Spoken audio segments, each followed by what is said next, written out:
I should be always small. And that incident, that whole episode changed my perception, saying that, hey, listen, we should have our I, our ego on the lowest point. Welcome to Life is Life. This is the podcast where we discuss life strategies, stories behind successes, stories of pain, but much more the process behind the stories of the great guests that we bring your way. Today, I have an amazing personality with me, a serial entrepreneur who's done really well for himself, and I'm going to share this journey with you. I am so excited to have here with me Sid. Welcome, Sid. Welcome, Busola. How are you today? I'm doing well. How are you? Good, thank you. I'm so thankful that out of your very busy schedule, you found time to be here with us, and I do not take this for granted. I know you're a very busy person. So we'll be very quick.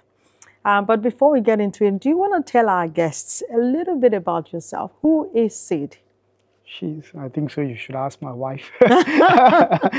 She would be a better person to answer who's Sid. Okay. Just kidding. To be honest, I'm just a common person as other millions of people around.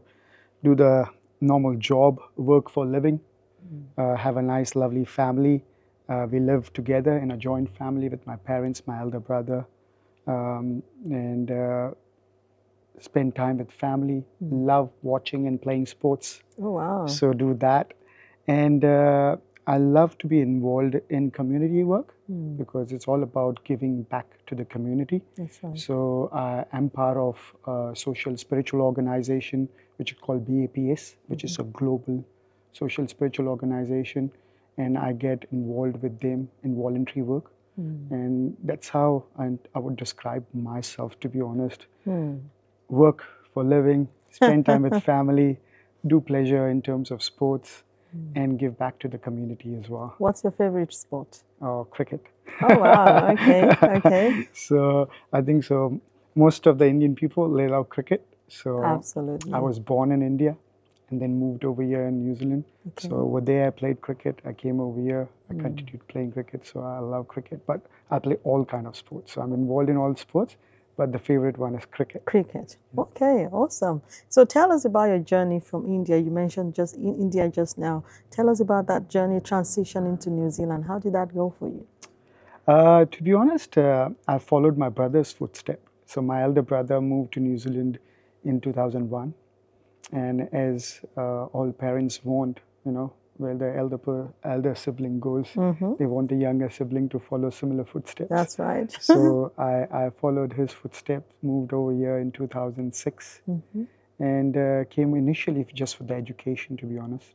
So studied over here in Massey University in Auckland, and then worked part-time, worked full-time, progressed further, and then with God's grace and family support, managed to start my business.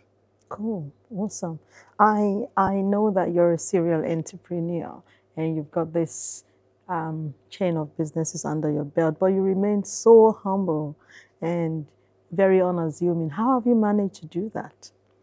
To be honest, being humble, being honest, a part of your upbringing in terms of what your parents or your family inculcates the value.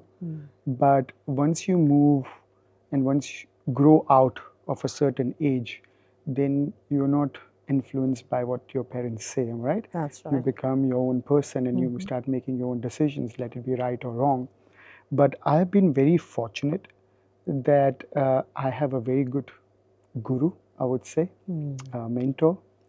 In other words, I follow his preaching, what he tries to preach, how we should live our life. And he always, one thing which touched me quite significantly and changed my perspective to life is he wrote a letter, which was a generic letter to all the youths around when he was traveling in America. And when he was writing a letter to all the youths and passing the message, he wrote the I, not a capital I, small I. And then the youths asked him, why did you write a small I? You have done a grammatical error. And he said, I should be always small. And that incident, that whole episode changed my perception, saying that, hey, listen, we should have our I, our ego on the lowest point rather than being on the highest point. Wow. So that's something influences me to be always keep in mind that we should be humble and we should not bring ourselves, our ego, in the forefront. And that really shows in the fact that you said you still live with your family, you live with your parents. Just shows that mindset, that being open-minded, like everyone can come. I'm not just here for myself. I'm here for everyone. Well done. That's very inspiring. Thank you. Appreciate it. May I just ask you, what motivates you to keep starting businesses and more businesses and more businesses? I know it's not about you, but what else apart from money? I would say debt. You have to pay your mortgage, so you have to work. No, just kidding. To be honest, what motivates you? There are this from a childhood, and the way my mindset works is you have to set goals. Okay, and the goals, some people get dwelled into setting longer goals, bigger goals.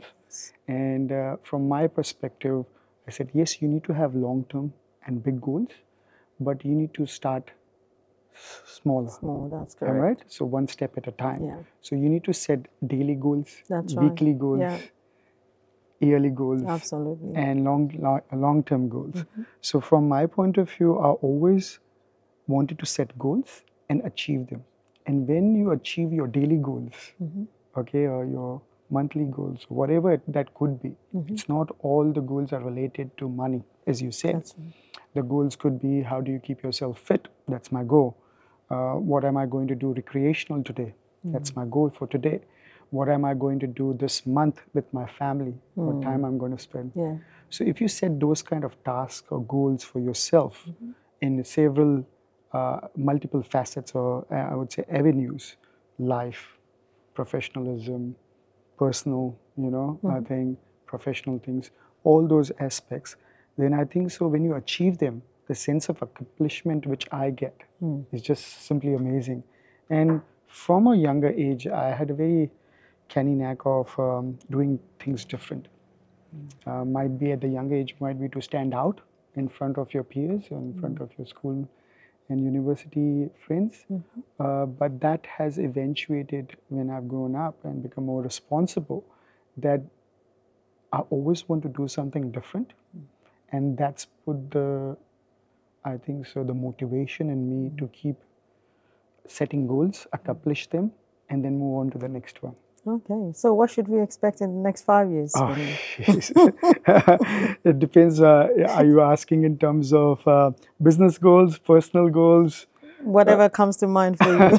I think so. We need to all have a fine balance, right? When you're setting goals, you don't want to be drained out by just having That's right. goals which are financial. That's correct. Because money is something which is good to have, but that's not the only thing to have. That's All right. right? That's right. So from my point of view, if I say in the next 5 years, spend enough time with my little one who is 7, Okay. and by the time in next 5 years time, once he goes into his teenage, I don't know if he'll be spending that much time with me or not. Yeah, that's so right. spend as much time as I can with him in next 5 years time. Spend more time with family, but at the same time, have an aspiration to do something unique, something different than what I'm doing currently. Currently, the businesses which I'm doing are good, and with God's grace, they are going well. But there's stock standard businesses, am I right? Doing real estate, doing telecommunication business in retail and B2B. Those are businesses which not only I'm doing, it's not something unique, not different. Everyone does those kind of businesses. So want to do something which is unique and different. So that's the aim, hopefully, that I can achieve it in next 5 years' time. Oh, wow, that's interesting. I'll look forward to seeing something coming from you in the next 5, 10 years. You'll be the first one who I Okay, share it super. with. Talking about real estate, with the current economic climate, it's a lot challenging for our young people, and we see a lot of people moving to Australia when they finish their degrees. 1 month after they're off. Some of them abandon their degrees and just go over next door.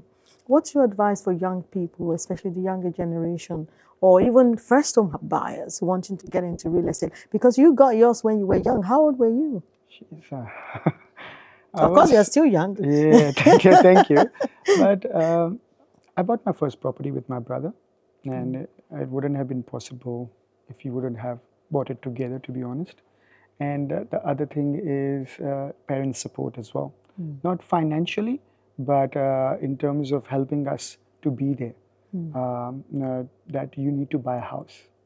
We were saving up money to send some money back home. And we were saving money to buy flash cars over here for ourselves. And they're the one who advised us, saying that don't waste your money on those things. All right? You don't need to send us money back. Keep it with yourself.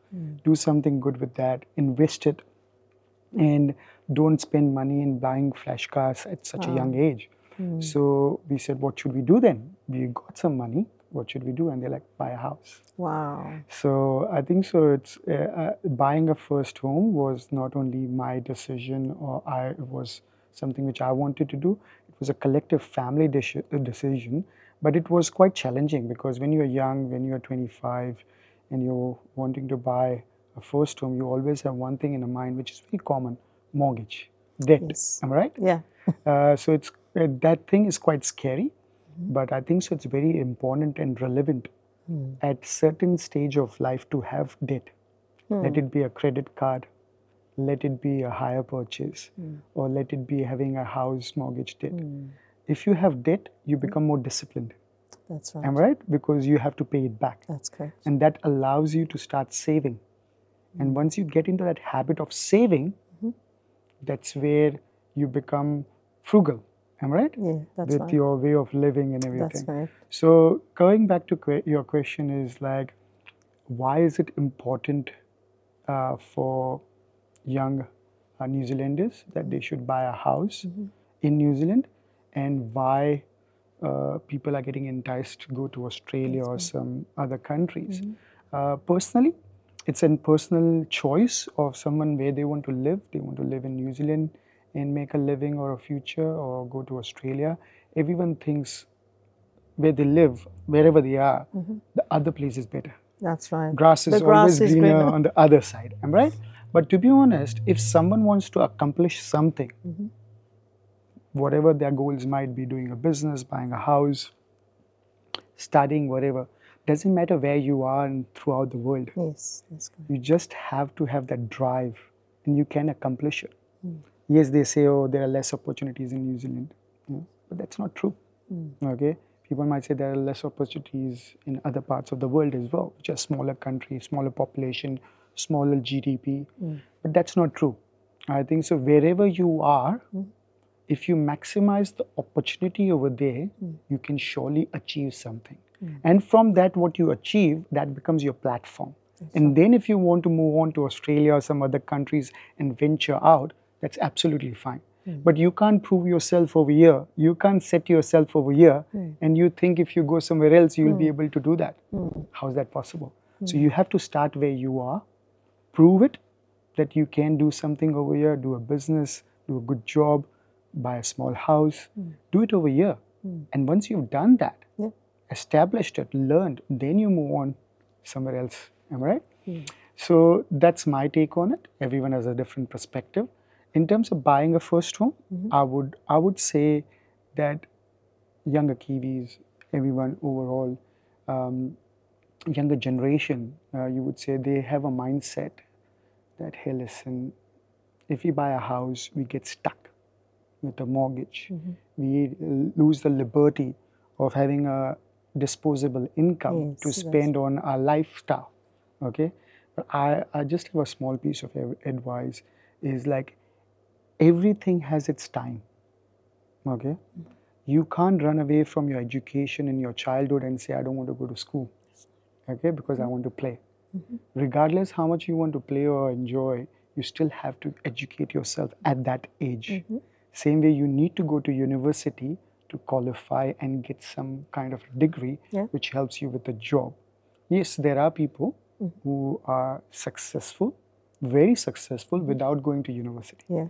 But that's, I would say, 1 or 2% of the whole global population. Okay, but the most important thing is everything has a time.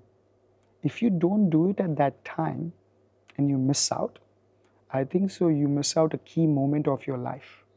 And I think so buying a house, that too early stage of your life, when it's possible, if you have a good job and banks lending you money, you have saved up money, you should be buying a house, because that adds a sense of responsibility on an individual. And when you buy a house, doesn't matter it's 1 bedroom, 500,000 or whatever it is, buying a house is a sign of someone being more responsible, accountable, Yes. and I would say sensible in a way as well, because that's something is one of the most valuable asset to have, which most of the time appreciates than depreciating. That's correct. So, what would be your advice, if I may ask you?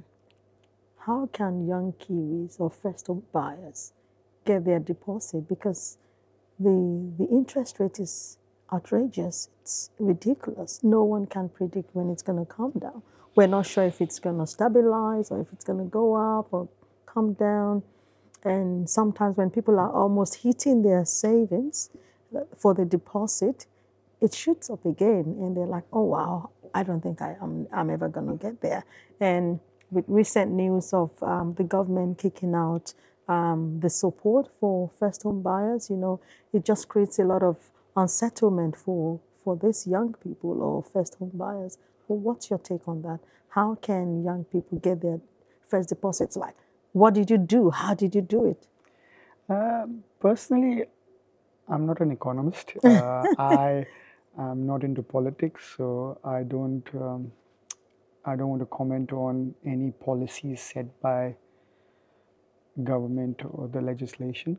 But the key important factor over here is, rather than, and this is an overview, rather than focusing too much which is out of your control, focus what's in your control, the controllables. There are certain factors in your life which are controllable, and there are certain factors which are non-controllable. So rather than focusing on interest rates, what the market is going to do, what the global financial crisis, when the next global financial crisis is going to happen, what's happening with the unemployment rate, these personally, this is my perspective, are distractions. Could be excuses of not to buy. Because if I give you a small example, when COVID hit, the interest rate were the lowest. I'm right, 2%. If you go back to history, okay, and being in real estate, we were shared an article that in 1920s, okay, 100 years back, the interest rate were 2%, as low as that. So the interest rate to come at 2% or 1.9%, whatever it is, that's happened in a 100-year cycle. Am I right? It doesn't happen ever. But when the interest rates were low, people were complaining, okay, that hey, property prices are too much inflated. Right now, it's not the right time to enter the property market. They were able to afford. Banks were lending money. They were lenient. Okay, regulations quite easy. You just apply for a loan. You have 5% deposit, 10% deposit. You're an investor. It was easy to borrow money, easy to buy a property. Okay, because the serviceability was stacking up because of the low interest rate. But then they had an excuse saying that it's overinflated market, and right now it's not the right time. So that's a perspective which people had, and they didn't jump the boat. Now, when the interest rate have gone up and it's become tough, they are talking about that perspective, saying that, hey, listen, I can't afford 6%, 7%, 8% interest rate, da da da da da. I personally think to buy a property, the first and foremost, as you said, having deposit is very important. Without that, it's impossible, right? So getting a deposit, there are several means. As you know, most of them take support. You support from your family members, okay? You take support from your known members to help you. But the most key important factor is planning, okay? You can't just rack up one day and say, hey, listen, I want to buy a house. Buying a house is a process, right? So if you want to buy a house at the age of 25, you need to start at the age of 20. And And that planning needs to be inculcated, and that's what it needs to be educated at the university level. Am I right? Saying that, hey, listen, what's saving? Why saving is important. That's right. And if they start saving and they're hanging out with the right peers at that age who are planning how to be frugal in life to save money for the right things, not save money to go and just travel overseas, spend a weekend in Gold Coast, not to save money to have a flash 21st birthday party, not to save money to have a flash car or have a new iPhone. Save money so at 25 you can have a decent amount of deposit. Don't think at 25 where the property market would be. Don't think about that. At the age of 25, in next 5 years' time, what will be the interest rate? That's uncontrollable. That's right. Am I right? So you focus on right now, which is right now my goal is in next 5 years' time, I need to have decent deposit and saving so I can buy my first home. So you start saving. When you start saving at the age of 20, and then you can end up buying a first home or have a deposit at the age of 25, 26, 27, ideally. Am I right? And then support would come. If you have a will, the stars would align and you will get support. Either you get support from financial institutes, your friends or your family, or you would have enough savings to buy a house and secure a deposit over the property. Thanks, Sid. So if you're looking to buy your first home, discipline, focus, being with the right people, very important for you to get your first home, whether you're young or a family or you're even a little bit advanced in age, you must be with the right people. Tell us, Sid, what advice would you give to aspiring business owners? Say, for example, I want to have my own business. I want to be like Sid someday and have this chain of businesses. What advice would you give to me? I'll be very honest, I'm too small to give advices to anyone because around me, when I see, I look around, there are a lot of successful businessmen and they have done way much better than what I have achieved in my age and my time. But still, as you ask this question, as an advice, I would say, hey, listen, there's no rocket science in being successful. There's no rocket science in how to secure or start a first business. Personally, I think so. Whoever wants to do a business or be self-employed in any form, they should be self-driven. They should have that drive. That drive can't be inculcated in them by parents, or it can't be enforced on them saying that, hey, mate, you need to start your own business. You're 25, 27, 28, 30, whatever it is. You really need to start your own business and stop doing 9-to-5 job or stop doing part-time job or just study. Now it's time for you to start a business. That I think so that if a person gets into business with someone's influence, at times they're not successful. But if you have a drive, if you are hanging out with the right people, okay, and if you have a right perspective in terms of why I want to do a business, how I'm going to accomplish to set up a successful business, if they have that in them, then I think so they should not worry about will the business be successful or a failure, or if I borrow a debt from my family or from my friends or from a bank, and what if the business would fail. Those factors should not stop someone to start a business, because failure is part of life and failure is part of business. Okay, so failure is going to happen. There's no business in the whole world which would be, let's say if a business has been running for 10 years, they can never ever claim that all 10 years it's been amazing glory days and we've been doing well.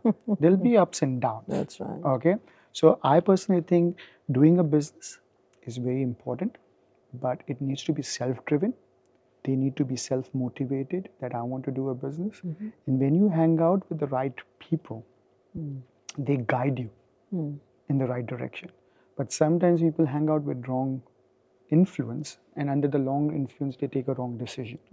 So if someone right now is surrounded in university or in their group, and everyone's talking about e-commerce or AI or social media marketing or whatever it is. I'm earning money by learning AI or crypto or Bitcoin or whatever.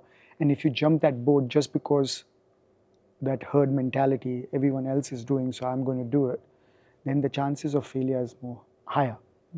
But if you're doing it because you have planned it, you want to do it, then I personally think any business, it doesn't need to be AI related or technology related, any business, even it'll be hospitality business, starting a restaurant, or I would say even driving a truck as a self-employed, that's a business. But if it's self-driven, the chances of you succeeding in that business, that's irrelevant of size, are quite high because you are self-motivated, you are surrounded by the right people who are guiding you how to run a business and how to deal with failures as well.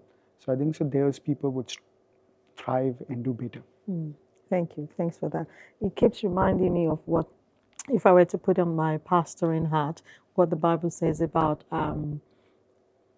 following the right people. The Bible says evil communication corrupts good manners. That is, when you're with the right people, you behave a certain way. And when you decide to go with the wrong people, like you wouldn't know how you just end up there. And somebody else said that association determines your destination in the long run. So thanks for that. That's very profound. Thanks. But for somebody wanting to, I know there would have been a time in your life where you transitioned to entrepreneurship. So what was that like for you when you were going to move from that 9 to 5, where you were sure that it doesn't matter, my paycheck is coming in. If I go to work, maybe, and I'm there 9 to 5, I get paid. If I'm sick, I still get paid. I get annual leave. And then you now want to go into that space where you have to make sure that everything is working right. You may not have annual leave. And even if you do, you still have to work or somebody will call you. How did you transition and manage that process, Sid? I personally think doing a business, I would say it's in our blood. The reason why I say that, we've grown up seeing our parents doing business, right? And they've done multiple businesses. And they've succeeded and they've failed, and we've seen the success and the failure ourselves through childhood. So in terms of doing business or getting into business, to be honest, it's in our blood. The reason why I say that, since childhood, we have grown up seeing our parents doing business. They've done multiple businesses, and we've seen those businesses succeeding, and we've seen a few of the businesses having failures as well. But in terms of doing business, it is very critical. How I got into it is when we grew up, it was in us saying that, hey, listen, you have to do something good for yourself and prove that whatever goal you have set in life, you have been able to achieve it. And to do that, yes, surely when you do work for someone as well, you can do it. But as we saw our parents, that they were so much involved in business and doing business and running them, it just somehow, when we grew up and we studied and everything, it was just in our brain somewhere saying that, might one day you have to do business as well. And that's how we got into business. I would say, getting into business was not easy. Getting into business didn't come at the time when we wanted. I personally think there is a lot of, when anyone does anything, there is a lot of other influence, which is positive energy, factor of luck, factor of blessings. Okay, regardless people are spiritual or not spiritual, they don't believe in all these factors, but these factors do play a role. If you are at the right time at the right place, that's very critical. Am I right? Having some factor of luck, because there are billions of people. Am I right? Why would A person be successful and B person won't be successful? Because there's a factor of luck over there, being at the right time at the right place. And other thing is, everyone's not risk taking. Am I right? Everyone's more risk averse. And we saw our parents that they were very risk. They would take risk, okay, calculative risk, but they would. And I think so somehow it wasn't us. And we're like, hey, listen, we need to take a risk. We need to step out of this comfort zone one day. Am I right? Yes, we are young. So what happens when you take a risk when you are young is if you fail, you have time to recover.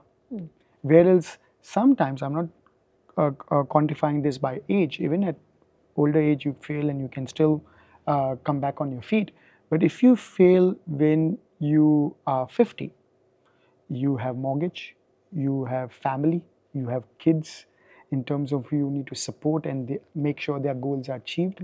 So then you don't take risk because those risks can affect other members and other things as well. So then you become less risk averse.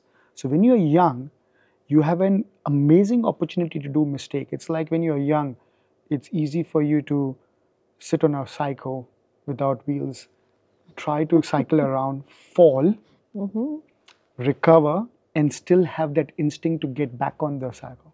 But if I have to go and learn how to drive a motorbike now, I would be less susceptible to learn and fall and come up. I'm like, that's too tough. And the rate at which you recover as well will be slower. Slower, right? It's exactly the same. So I would say to all our younger audience and Gen Zs, you call Gen Zs or whatever, when you're young, don't worry about taking a risk.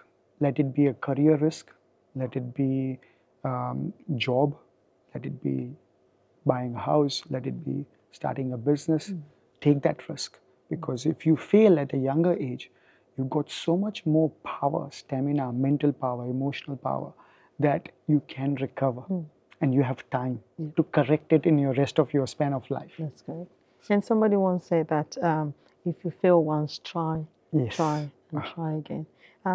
What do you think? How important is it to work for somebody before actually going into your own business? Very important.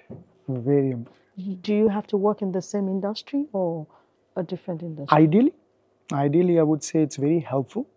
If you, whichever industry you're working in, you work, you learn, and then you start your own business. There are a couple of reasons behind it. There's no rocket science. You can do something which you have never done before, am I right? Out of your comfort zone, out of your industry, and you can be successful. And there are several examples like that. So you can't generalize that you have to do it. But when you're doing your first business, if you have a little bit of a confidence about what the product is or what the business is, you have done it yourself, ground up. You have sold shoe, or you have sold beauty kit, or you have sold a mobile phone. You have done it yourself, so you know the challenges, what that comes, the business comes with, all those challenges. You've learned the whole system, okay? And then you have done your analysis of the market share or whatever it is, right? So it's an informed and a very calculative and educated decision to transform from your work experience to that work-related business. So the chances of success ratio you talk about is quite higher. And it is part of your passion because you love, that's why you were doing that job. From that passion of you working in that industry, now you want to create from that passion and take it to the next level. So you start and venture out in the same industry and you taste success. Once you taste success and once you have a successful business, it's like confidence. And you have that self-confidence in you, that's going to allow you to take higher risk. And then you diversify, am I right? Yeah. That, hey, listen, I've been successful, and this is tested and proven, I'm doing this and done really well. Now I can take a leap of faith in doing something else and under that. So I think so it's very critical from my perspective that start business in what you're good at. And then diversify over a period of time. Once you have a successful model of running a business, then try to replicate in other businesses, I would say, categories. So for our viewers, especially the younger audience, Sid, somebody may be wondering, oh, I need to wait until I'm 30 or when I'm 35. When did you start your first business? Same. So I think so going back, buying a house, why it's important. I'll try to correlate both your question currently and why to buy a house is important. If I would have not bought the house, at that age and taken that risk, I would not able to start a business. So you were 25 or Yes. how? Cool. 25. So the reason why I say that, because when you have an asset, banks would easily lend you money against that asset. Am I right? But when you have no asset and you go to the bank or you go to any second tier finance and say, hey, listen, I want to start a business. Man, I'm going to buy hypothetically a food outlet and I'm going to buy it for 200,000 and this is the P&Ls and I'm going to be owner operated. I'm going to work in it. This is my skill sets. I've worked in Subway or Pizza Hut before and that's why I'm starting this. Da da da da da. Yes, you got the experience, might, but for us to protect our investment, what's the fallback plan? What's the security? Do you have a car? Do you have any other assets to secure against it? Right? So if that younger person, the youth, would have invested and bought, even if it is an apartment, it's a unit, if they would have bought that as an asset, banks are more susceptible to lend money who have an asset to secure against. Am I right? So then, hypothetically, your son, I'm assuming he's a teenager or he's an adult. So if he starts starts planning, say at the age of 20, I want a full-time job. At the age of 25, I want to have a deposit. At the age of 27, I want to start my own business. I think so if that he goes through this process, the success is higher. The reason why the steps which he's following are correct. Because if someone buys a business before buying a house, there are challenges. Just dwelling into it, if you buy a business first and then you try to buy a house, a lot of challenges come across. A, you put your deposit under that business, against that business. And that's a debt on its own. And then you borrowed a debt on its own. Then you have to show your business is very profitable for 2 consecutive years. Then subject to your financials of last 2 years, the banks would lend money. So you're pushed back in the chain to buy a house. Am I right? Whereas, if you would have bought a house, while you're paying your debt, it's appreciating without you doing anything. Yeah. Am I right? And you sit on that asset, you live in it, rather than renting and dumping your money. You live in it, pay your mortgage. It's appreciating without you doing anything. You're enjoying your normal lifestyle. It's appreciating over years, 1 year, 2 year, 3 year, 4 year, whatever it is. And it appreciates. With that appreciation, you go to the bank and say, hey, listen, whatever my equity is, now I want to start a business. That's right. Would you lend me money? So the deposit which you paid acts as an equity. The appreciation of the property acts as an equity. Against that equity, banks would readily lend you money. Right. Am I right? So there is a process and a step to be followed. If people get confused and get a wrong advice, they take wrong steps at wrong stage and then it's susceptible to failures. Am I right? So from answering your question, I would say buying a house is important at a young age, taking that risk. Starting a business is very critical, but when you start a business and you want to start any business, banks are going to ask for security. Doing a business in your area of expertise is very critical, but again, anywhere between 25 to 30, if someone wants to do a business, they should do a business, but it's recommended and it's proven that buy a house, start a business, and then the success is much easier. Thank you. That's very insightful. So you're a very busy person. How do you balance and juggle family? You have a 7-year-old son, and you know your wife is there. She needs to be looked after. I know what women could be like, and all these chains, multiple businesses. You've got your parents as well. True. How do you balance all this? To be honest, there are 2 factors to it. First is sacrifice, and another thing is you need to quantify the value of time. So if I focus on the first point, which is sacrifice, everyone has to sacrifice something in their life at certain stage, am I right? And most often people to taste success, have money, have fame, whatever it might be, whatever their goals are, to achieve whatever their goals are, they sacrifice a lot of things, am I right? It could be family, it could be friends, It could be your kids, your wife, whatever, or something else. Your health. Or you would be taking risk of the money which you got, and you're sacrificing other aspects. But it's very important what you sacrifice or what you decide to sacrifice. And that's something which, to be honest, I made a decision, and it happened over a period of time with experience. I didn't want to sacrifice my family. I didn't want to sacrifice the time which I can spend with my little one. I didn't want to sacrifice the time which I can give back to the community. I didn't want to sacrifice the time, how much time I can give my business. The one thing which I thought is like, if I'm not going to sacrifice the time which I give to my multiple businesses, if I'm not going to sacrifice my family time with my parents or my wife or my kids, if I'm not going to sacrifice my time giving back to the community for community service, what am I going to sacrifice on?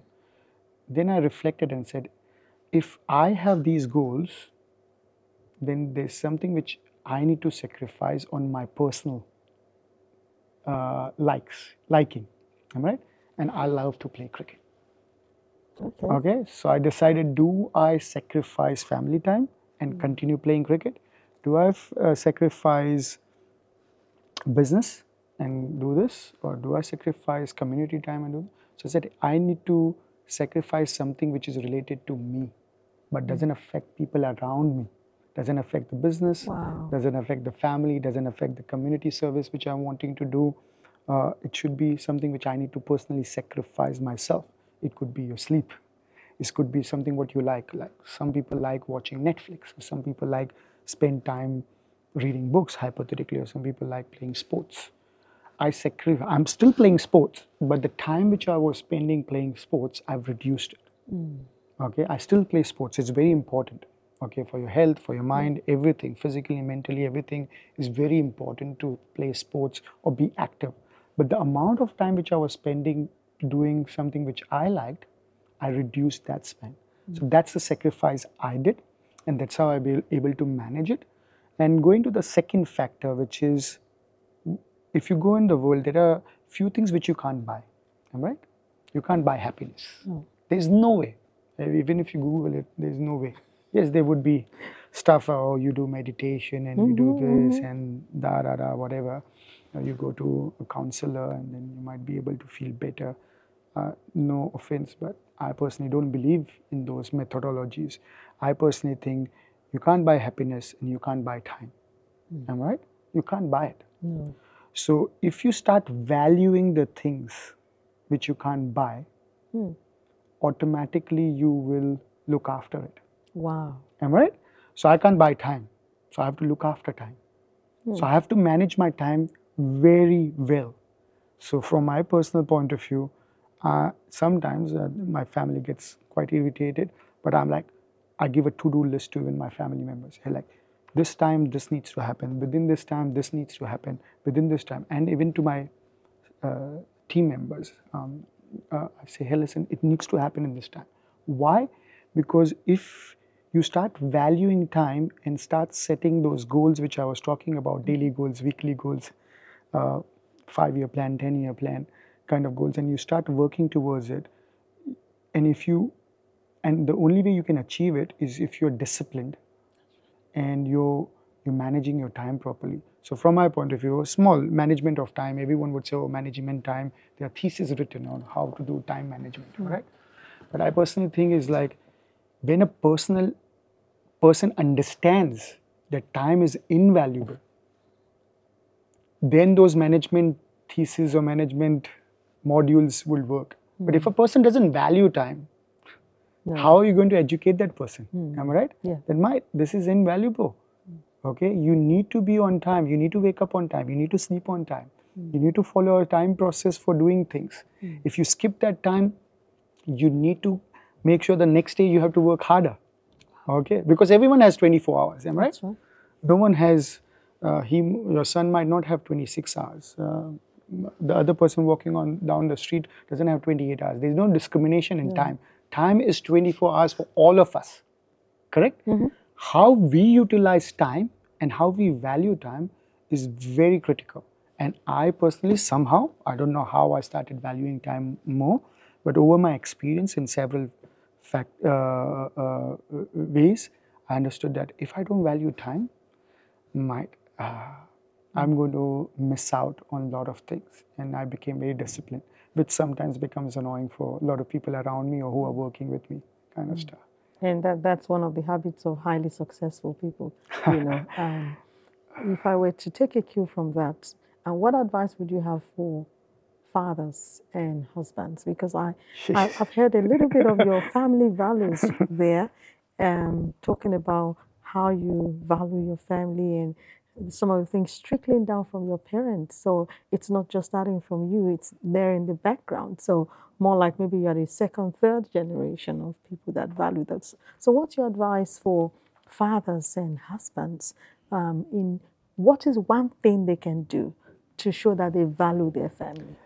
Personally, I can only give an advice if my son says I'm a best father in the world, then it's a good advice to give it to everyone. But if my son thinks I'm not the best father, I don't think so anyone should take my advice. And same goes to my wife. If she thinks I'm a good husband, then I think so. Then whatever I give an advice to your audience today would be worthwhile. If my own son is not happy with me or my wife is not happy, my advice is not an advice which should be recommended by to anyone. But personally, just overall what I do, I try my best in terms of giving advice to myself to begin with, because giving advice to others is very easy. But before you give advice to others, you need to practice it. That's right. And then when you practice it, then you can expect from others, right? So from my point of view, hey, listen, in terms of wife, you only, like I've been only married once, am I right? I've never married before. I don't know. You don't practice such things, am I right? Yeah. And there's no manual. No manual, no practicing. You can't trial and error. You can't. There's no exchange policies. That's nothing right. like that, right? So it's like once you get married, again, it's a cycle. It's a process where you do it and you learn from it. You grow by knowing your partner, your relationship. But again, one thing is very critical: is you respect each other. There should be a mutual respect. If you don't have a mutual respect and you're not treating each other the same, valuing each other the same, then surely you will have issues in your relationship. At the same time, I think so. A lot of people get influenced by the woman parity, or what woman should be treated like, or woman should be, not doing this work, and only men should be not doing this work. Those kind of things get, communicated in our social network, and where we come from in our terms of background. A female can do this, male can do this kind of stuff. I personally think those are noise around. You should just take that away. Okay, there are certain things which a female can only do in a family. And there are certain things which only a man can do in a family. We need to accept it. Okay. Yes, we can't generalize it and we can't just impose that now and then. But if we as individual, as a husband, as a male member, and a female wife as a female member, knows when you get married and you're in a relationship, there are certain responsibilities, there are certain kind of barriers where you respect each other, value each other, and give each other the space. And the most important is trust. Am I right? If you don't trust each other, that's going to be a problem. So personally, not something which is out of the manuals or what has been written on Google, but it's just that you have to respect each other, trust each other, and have that comfort, but don't go with those social pressure or noise which is going around saying that, oh, women should not be doing this, or men should not be doing that. And then there is feminist comments or blogs talking about feminism and, male chauvinists and all that stuff. I think so in certain relationship, yes, those things do come and kick in place, and there are certain relationship where those things should be enforced or been told that, hey, listen, this is wrong on you, not doing this. But overall, I think so it should be just as a couple, you should value, trust, and respect each other. When that happens, I think so the relationship is much smoother. Yeah, surely there would be ups and downs. You can't have two like-minded people living together. You always poles apart on your decision. But let going is very important as well. You have to let go things. If you just want things to happen my way, then I think so those relationships don't work, right? And with my kid, I would say, we have, I have a little 7-year-old son. We only have one child. I think so. That's one of the most invaluable gift. Again, I would say, having a child in anyone's life is it's very very invaluable, and you need to respect it. Again, time is very important. That you need to give that time to your son or your child or your kids at that time. You can't say right now I will work hard, earn all this money so my kids can have a better future. That philosophy or logic, I personally don't believe it. Because if you can't give time right now, you're not spending time and building that bond between the father and the son, or daughter and a mother, whatever it is. If you're not building right now, when they need you the most, and then you're saying, oh, I'm doing this hard work so I can buy a nice house for my family, or buy a good car, or give good education to my kids. I personally think those are excuses. Because spending time with your kid is more valuable than you thinking about their future and not spending time with them now. No.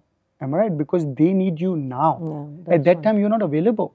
What's the point of that money which you're building, or empire which you're building for their future, when you were not available right now? And the other thing is that there isn't a guarantee Yes. that 5 years, 10 years time, you would have made all the money that you want to make. Like, if you reflect back of what conversation we had, because my parents time enough time with me, and we saw them doing all this stuff, let it be a struggle or what it be a happier moment which we had, or whatever we were there and they were there with us. So when the kids see us being happy, being sad, or going through ups and downs, but they're along with us through that journey, when they grow, they have something to reflect back and relate to. But if father is not around, mother is not around, they're too busy in their professional careers, life, traveling around, work, all that stuff, and the kid's not there, what are they going to build their memories on? Or how are they going to say, because parents are the true mirror image of the kids, am I right? They see at us how we behave, how we act, what we do, how we eat, how we sleep, how we talk to each other, how we behave in social. Okay, how much time I spend on phone, how much time I say, shh, shush, I'm on phone, I'm doing my emails. That all is going to come back to me. Okay, so if the kids are 100% reliant on us of how we should live life, how we should behave in certain environment, how should we do or act or deal with things, if they are seeing us right now, when they grow up and they're not with us, okay, and they fall into that same trap or trouble, they're going to reflect. That's their handbook. Am I right? That's their manual. That, hey, listen, I'm in trouble. How do I deal with it? They will reflect to how my parents reacted, right. how my parents dealt with that. So for them, if we are not there, what's the point of having kids? Am I right? So True. from my point of view, I try to give, I won't say I give enough, but I would love to give more. But I make sure that during my day, during my week, I have spent X amount of time with my little one. So I try to do that. So in a sense, you're saying we are the mirrors for the next 100%, generation. 100%. And then we need to be mindful how we live the life now, because they're going to continue from where we stop. And when they get stuck, they're just going to mirror back and check how we lived our lives. Wow, profound. But that's true. You might reflect the same. I reflect to the same. Am I right? And if you ask your boys, they would reflect to the same. That's right. Am I right? So that's the fundamental fact. Cool, thank you. What's the greatest challenge you've had, and what lesson did you learn from them? Overall in life or business? In life, business, whatever comes to mind. See, I'll be very honest. There was a major perception change in my life through my spiritual journey with my guru, beloved Pramukh Swami Maharaj, and His Holiness Mahan Swami Maharaj, who is right now present He's in India at the moment right now, but he's age of 90. So I've got a lot of learning from his life, how he lives life, how he has faced challenges and how he deals with challenges. At the same time, in terms of keeping in mind another factor, which is law of attraction and positivity. Am I right? So keeping these two things parallelly, okay, over a period of time, when I was young, when I didn't have the uh, the guru, the right guru, and I think so everyone needs that guru. I'm talking about guru, okay? You might be talking about mentor. It might be JT Fox, who's your mentor. Someone might have a business mentor, someone might have a coach, a life coach, someone might have a guru, someone might have their parents as their mentor, but everyone needs it. Why do we need a guru? Why do we need a mentor? Because those people should be someone who doesn't have any vested interest in you financially. They only have vested interest in you that you become happy and successful. When you have those kind of mentors, gurus, business coach, life coach, then I think so with all these distractions which are going on in everyone's life, you can stay humble, you can stay grounded, you can be focused, and you have a right vision. Your vision is not blurry. There is no, you're driving your car and it's not dark in the front. You know what at the end of the tunnel, what you're going to get. Am I right? So, in terms of going back in the other thing which you're discussing in terms of challenge and law of attraction and positivity, which I got from a book, Secret. I don't know if you've read it or not, but I would highly recommend that. So these two factors played in a role. My guru, Mahant Swami Maharaj and Pramukh Swami Maharaj, and a book called Secret, which was given to me, gifted with my really good friends Arup and Simi. They live over here in New Zealand. They gifted me a book called Secret, which is all about law of attraction. I'm not a good reader. It's a 100-page book. I said I can't read. So I then went and bought a DVD. It's a 60 minutes documentary. I saw that documentary and changed my perspective in life. So with a guru, with a perspective and a problem, some of the challenges, okay, but we have to stop talking about challenges. We have to stop talking problems. Use the right words. Start taking negative words from our vocabulary or dictionary out. Okay. Oh, as soon as someone asks, how's your day? Oh my God, it's a busy day. It's a fabulous day. I'm completely occupied. I'm so busy that, I don't have time to eat, but it's wonderful because I've got this lined up and everything productive is happening today. Is how you, I would say, start taking things happening in your life. Let's say, hypothetically, I had an accident, all right? So people say, I had a very bad day, I had an accident, okay? You should be, wow, I had an accident, I'm still alive. Am I right? So you're taking, there are two ends of the stick. One is the negative, and you're always moaning, bitching, complaining. Oh, this is not going right in my life. That's not working in my life. I've got so many challenges. Our interest rates have gone up. I can't buy a house. I can't afford. So that's the negative end of the stick, right? And you keep talking about it. It's called manifestation. Then you're growing that negative thought. You're growing that problem. But if you take the positive end of the stick, and whatever happens in your life, my guru says, whatever happens, happens for good. Everything which happens in your life happens for good. If you lose an arm, say, I'm so lucky, I'm still alive, and I have another hand. Am I right? And it's so amazing that, again, I'm going to have to put on my pastoring hat. The Bible says that everything works together for good. Everything. Like, so even if it looks like it's bad or negative or sad and dark, it comes out to be good. And that's my mantra, so to speak. Usually I say pain is gold. I don't even say go from pain to gain. I believe strongly that pain is gold. So when we see pain as gold, when it comes at us, then we don't run away. We don't moan about it. We don't complain about it. Thank you. Thank you so much, Sid. Now, one last question. Before I go to my last question, what's your dream destination?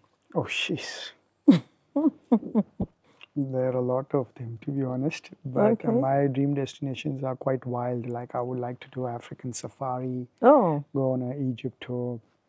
There's a lot of places in India which I'm not traveled, but I'm not someone who wants to, I would say, who has Switzerland on my wish list. It's more wild and adventurous oh, places. really? Are you that Uh, adventurous? I am, but Okay. unfortunately, haven't been able to explore that side of me yet. Put it as part of your goals. Yes, that's part of my bucket list, to be honest.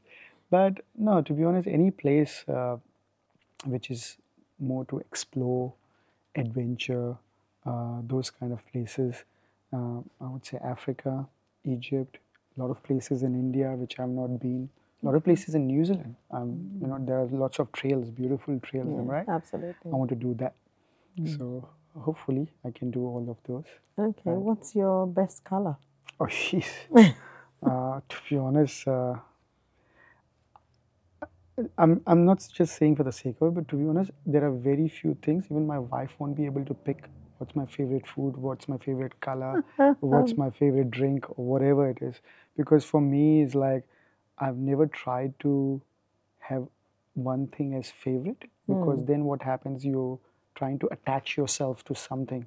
And if that thing goes away from you, you get disappointed. But if you stop detaching yourself, that I really need, let's say, a cup of tea early in the morning, I really need caffeine in my body, I really need to have while I'm having food, I really need this as a substitute. If I don't have it, then my whole dinner is ruined or my whole day is ruined. So those kind of are too many small unknown dependency which you have. And if you start have those dependency, then I think so there are a lot of factors which can affect your psychology, right? Oh, I had a bad day because this Mindset. happened. So if you have less detachments, you get less affected in life. Yeah. Right? So Okay. personally, I have You detached don't. detached Oh, wow. myself in terms of having a favorite color or whatever. But I would say I end up with a lot of things which are blue Okay. and white. Would that be because of your real estate background or your businesses? Harcourts, 2 degrees, everything is blue. Okay. But I don't know, but somehow I end up buying, if I have to buy something, end up buying something which is white or blue. That's a big lesson for me, actually, to detach myself from things. Okay. Yeah. I'll try. I think so. It's like we don't realize, but there's so many other small factors where you build as attachment, and then when you don't get it, we get disappointed. So we are creating ourselves too many factors in our life for having disappointments. Am I So right? for women, for example, we love the pink and the purples and the lilac, so we need to start detaching. Okay, and do more of the browns. No, And no, no, it's not. It's not of about color. course, It's like if you said all colors are beautiful, then you won't be disappointed on which color top you end up buying. Am I right? absolutely. So I mean in that sense, kind of Of stuff. course, I, Yeah. I understand you, Sid. Okay, thank you so much for coming on the show today. Um, what one advice do you want to give to our viewers? What message do you want to say to whether the younger audience or our older, whoever comes to mind? What's your message? One last message. I think so. The message has been passed by you, I would say. The message of you, to be honest, as you know, I was reluctant to do this, right? I'm like, I've never done this before. I'm quite shy. I'm not into all this. But the only reason which attracted me to do this interview with you for a podcast or your new channel, Life is Life, am I right? Yes. So, is one thing which you said when we met first is I want to pass a message through my podcast or through my channel for younger generation that they take away something which can help change someone, whoever is listening to our podcast or your podcast or through our session or many more sessions which you're planning to do with other people. Even if one teenager takes a message from your podcast and has a positive impact in their life, hey, listen, why should I deny doing an interview with you? If I would have denied it, I would have become selfish, am I right? Because I'm thinking about myself, that I don't want to do, I don't want to be in front of camera, I don't want to expose myself, I don't want to be opening up and talking about my personal life. But then I thought, hey, listen, it's not about me. It's about, from our conversation, if there's one person who, a youth, a younger generation, someone is getting influenced, motivated, and picks a key, I would say, lesson, and they take it and implement in their life and it can help, why not do this? So I personally, the thing which you are doing is the biggest lesson, okay? That you are creating this channel which is not for yourself, to promote yourself. You are doing this channel to pick people around you, or you come across, find them, do a session where it passes the message of motivation, it passes the message of positivity, it passes the message of how to live life, how to be happier, all those things. So I think so the message which your podcast or your channel, Life is going to pass going forward. I think so everyone should join your podcast and your channel and learn going forward as well. Whoever you interview, learn from them, and I would be your first subscriber to like it, Oh, wow. and listen to your podcast and your channel to take some lessons which I can take away from you and your other guests.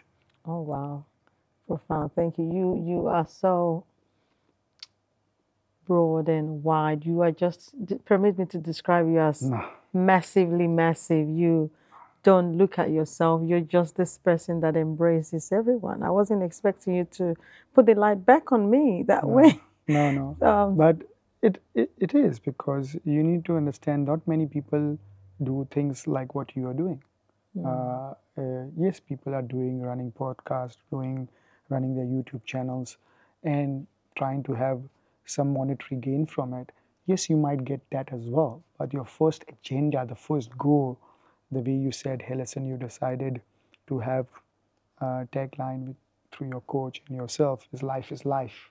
Okay, that itself has a strong meaning in it, am I right? Yes. So by doing this, you're going to resonate and share so much of positivity to other people, and the reach is big in this era of internet. The reach is big. This is not limited to New Zealand or Auckland. This your channel and your message is going to get widespread throughout the world, and I think so it will help a lot of people. So I think so you're on the right path, you're doing the right thing. And as I said, charity begins from home. Firstly, it will motivate your kids. That's right. That's right. That's And right. then it will follow through to the other Gen Zs or younger generation. Oh, wow. Thank you so much, Sid. Thanks for taking the time. Thank you for sharing your story. Thank you for your insight and your wisdom. I believe you have picked up one or two things from Sid today. Thanks for watching with us. Thank you for coming on this journey. Until I see you again next time, it's me, Busola Martins, on Life is Life. See you next time.